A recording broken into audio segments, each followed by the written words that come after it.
পয়গম্বর মুসা নবী আল্লাহর কাছে কথা বলার জন্য যাচ্ছে, এমনি একজন ধনী লোকের সাথে সাক্ষাৎ। ধনী কয়, মুসা রে, ও মুসা, আমার এত ধন হিসাব রাখতে পারি না, আল্লাহরে জিগাইবানি কি করলে আমার ধন কমবে? মুসা নবী কয়, ঠিক আছে জিগাইব। একজন বৃদ্ধার সাথে একজন মহিলার সাথে দেখা। মহিলা কয়, মুসা কই যাও, কই যাও রে মুসা? মুসা নবী কয়, তোর পাহাড়ে যাব, আল্লাহর সাথে কথা বল।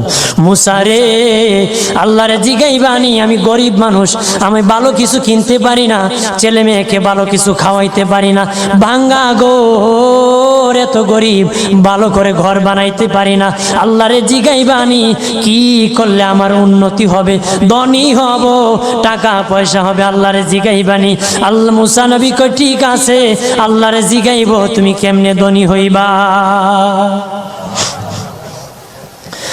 আল্লাহ নবী মুসা নবী তিন রাস্তার মোড়ে যা দেখে একটা লোক বসে আছে, তার দুই হাত নাই, দুই পা নাই, দুই হাত নাই, দুই পা নাই।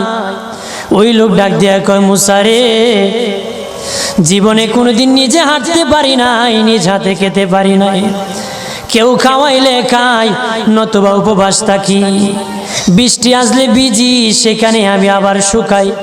ও মুসা, জীবনে কোনো কাজে দুনিয়ার লাগি নাই, আল্লাহরে জিগাইবানি কোন কারণে আমারে বানাইছে? আল্লাহ কয়, জিগাই মনে। মুসা নবী কয়, আল্লাহরে তোর পাহাড়ে মুসা নবী, মুসা ছিল কালিমুল্লাহ, কথা বলার প্রেম ছিল, কথা বলতো, কথা বলার প্রেম ছিল। কথা বলতে বলতে শেষ দিকে আল্লাহ গো, আসার সময় তিনটা লোক আমার কাছে প্রশ্ন করেছে। একজন লোক হলো ধনী, কিভাবে তার ধন কমবে গো?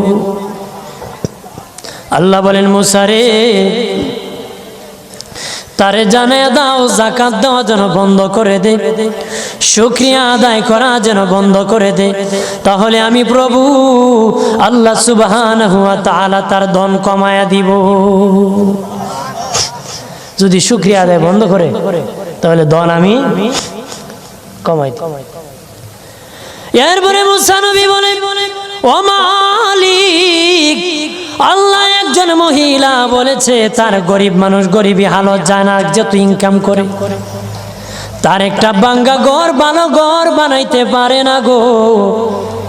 ও প্রভু, কি করলে তার ঘর উন্নতি হবে, তার অবনতির থেকে উন্নতি হবে? আল্লাহ বলেন, মুসা রে, মহিলারে জানিয়ে দিও, তারে আমি যা দিয়েছি তার উপর যেন সে শুকরিয়া আদায় করে। মুসা নবী বলে, মালিক, তিন রাস্তার মোড়ে গো আল্লাহ, একটা লোক তুমিও দেখতেছো যার হাত নাই, পা নাই। কত মানুষ হাত নাই গো, কত মানুষের পা নাই রে। আল্লাহ কত সুন্দর হাত পা দিয়েছে, কত সুন্দর জবান দিছে, শ্বাস দিতেছে আর নিতেছে। আইসিইউ লাইফ সাপোর্টে যদি একদিন তাকে 50-60 হাজার টাকা লাগে রে। 80 বছর, 100 বছর, 40 বছর, 25 বছর আল্লাহ হায়াত দিল রে। বলো রে শাস্তাগঞ্জের সুন্নি জনতা, আল্লাহরে জীবনে কয় টাকা তোমরা দিছো? কয় টাকা আল্লাহরে দিছো? এদের শ্বাস দিল, অক্সিজেন দিল আর নিল। অক্সিজেন যদি বন্ধ হয়ে যায় প্রাণ বাঁচবে না রে। শ্বাস যদি নিতেও না পারো জীবন শেষ, ছাড়তেও না পারো জীবন শেষ। অক্সিজেন আল্লাহ দিল, বিনা টাকায় দিল, বিনা পয়সায় দিল, আল্লাহর শুকরিয়া আদায় করতে হবে। আল্লাহ কয়, মুসা, যেই লোক হাত পাও দেই নাই তারে আমি বানাইছি জাহান্নামের একটা ছিদ্রি আছে, এই ছিদ্রিটা ভরার জন্য, এই ছিদ্রি খানাটা বন্ধ করার জন্য আমি এই মুসায় এই লোকটাকে আমি বানাইছি। সুবহানাল্লাহ বলেন না? মানুষের সম্মান বেশি, মানুষের ইজ্জত বেশি, সৌন্দর্য মানুষের বেশি। আবু বকর সিদ্দিক রাদিয়াল্লাহু তাআলা আনহু মসজিদ নববীতে নবীর পাশে নামাজ পড়ার জন্য যাচ্ছেন গো বাবাজি। ওনার সামনে বৃদ্ধা একজন ইহুদি পড়েছে, বৃদ্ধ মানুষ কুটকুট করে হাঁটতেছে লাঠি বর করে। উনি দেখলেন যদি এই বিদ্যার পিছনে হাঁটেন মসজিদ নববীতে নবীর পিছনে জামাত নামাজ পাবেন না, আর যদি ধাক্কা দিয়ে চলে যান মুরব্বির সাথে বেয়াদবি হবে। আবু বকর সিদ্দিক রাদিয়াল্লাহু তাআলা আনহু আদব দেখাইয়া মুরব্বির পিছনে আস্তে আস্তে আস্তে আস্তে হাঁটতেছে। মানুষের সম্মান করলে আল্লাহ কত খুশি হয়, আর মানুষকে যে আল্লাহ সুন্দর করে বানায়। আল্লাহ নবী মসজিদ নববীতে সে রুকুর মধ্যে চলে গেছেন, রুকুর মধ্যে চলে গেছেন, রুকুতে কের মধ্যে চলে গেছেন, জোরে বলেন, রুকুর মধ্যে চলে গেছেন আল্লাহর নবী।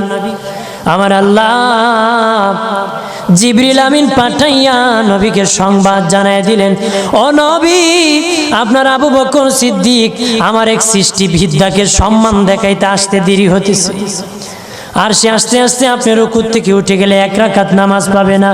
নবী গো, রুকুর মধ্যে আপনি পড়ে থাকেন, আবু বকর সিদ্দিক যখন আগমন করবে তখন রুকু থেকে সোজা হয়ে দাঁড়াবেন। জোরে বলে আমার আল্লাহ বলেন, আবু বকর সিদ্দিক আমার সৃষ্টি ইহুদি হোক সম্মান দেখাইছি, ইজ্জত করেছে রে, আমি আল্লাহ আবু বকরকে সম্মান দেখাতে জামাতটা তার জন্য রেডি রেখে দিয়েছি। আব্দুল্লাহ ইবনে আব্বাস নবীজির রওজা দেখে বলেন, পৃথিবীর মানুষ শুনে নাও, এই রওজাওয়ালার জবান থেকে আমি শুনেছি রে, এই রওজাওয়ালার জবান থেকে আমি শুনেছি, রওজাওয়ালার জবান থেকে শুনেছি। নবী বলেছেন, কোন বৃদ্ধ মানুষ যদি একটা গাঁটি নিয়ে দেয়, কেউ এগিয়ে দেয়, লাঠি পরে যদি উঠাইয়া দেয়, বৃদ্ধ মানুষ হাঁটতে পারে না, ধরিয়া ধরিয়া বাড়ি পর্যন্ত পৌঁছায় দেয়। আব্দুল্লাহ ইবনে আব্বাস বলেন, এই নবীর রওজাওয়ালার জবান থেকে, আমার নবীর জবান থেকে শুনেছি। নবী বলেছেন, আমার মসজিদে নববীতে যদি কেউ 10 বছর ইতিকাফ করে একজন বৃদ্ধার লাঠি উঠাই দিলে 10 বছর ইতিকাফ করার সওয়াব আমল নামায় পাবে। হাত পাওয়ার শুকরিয়া আদায় করুন, ধনের শুকরিয়া আদায় করুন। রাজি আছেন তো? ধনী থাকলে ধনের শুকরিয়া আদায় করো, গরিব হলে গরিবী হালতের শুকরিয়া আদায় করো। হাত পাও যদি না দেয়, হাত পাও না দিলে শুকরিয়া আদায় করো।